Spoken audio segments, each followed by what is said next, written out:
আমরা আপনাদের উদ্দেশ্যে বলতে চাই, এই বিকাশের টাকা কিন্তু আপনাদের পকেটেও আছে। আপনাদের যে নেতা নাহিদ ইসলাম, তার পেটেও বিকাশের টাকা আছে। আপনাদের নেতা আক্তার হোসেন এবং আসিফ মাহমুদ, সে কিন্তু বিকাশের টাকায় তারা, এবং আক্তার হোসেন এবং আসিফ মাহমুদ আমরা একই সাথে জেলে ছিলাম।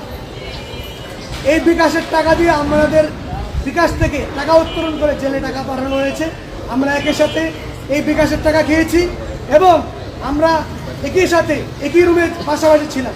এখন যাদের পিছনে আপনারা রাজনীতি করেন, আপনারা যে আমাদেরকে বিকাশ বিকাশ বলে আমাদেরকে গালি দেন, এই গালি আপনাদের নেতাদের উপরে কিন্তু যায়।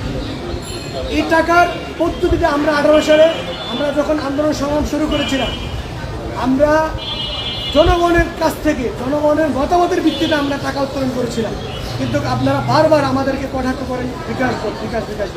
24-এর যে আন্দোলন, তার পূর্বে ঢাকা বিশ্ববিদ্যালয় থেকে শুরু করে যেখানে কোথাও আন্দোলন সংগ্রাম করা যেত না, কথা বলার পরিস্থিতি ছিল না, আমরা অল্প কয়েকজন হলেও আমরা কথা বলতাম, শেখ হাসিনার বিরুদ্ধে আন্দোলন করতাম এবং আমাদের অবস্থান স্পষ্ট করতাম। সেই ধারাবাহিকতার ফলে কিন্তু 24-এর গণঅভ্যুত্থান, পাশাপাশি গণঅভ্যুত্থানের অন্যতম নেতা যিনি 18 জুলাই শেখ হাসিনার পতনের ডাক দিয়েছিলেন, তার অবদানকে আপনারা অস্বীকার করতে চান। তিনি যদি এই আন্দোলন সংগ্রামের ধারাবাহিকতা রক্ষা না করতেন, 24-এর গণঅভ্যুত্থান হতো না। সেটা হয়তো আগে পিছিয়ে হইতে পারতো, কিন্তু 24-এর যে গণঅভ্যুত্থান, তার অবশ্যই অবদান ছিল। যখন আন্দোলন সংগ্রাম একদম নীরব হয়ে গিয়েছিল, নিস্তেজ হয়ে গিয়েছিল, তখন তিনি কিন্তু উঠে দাঁড়িয়ে বলেছিলেন শেখ হাসিনার পতন 90% পতন হয়ে গিয়েছে, আর 10% বাকি আছে, আপনারা ধাক্কা দিন।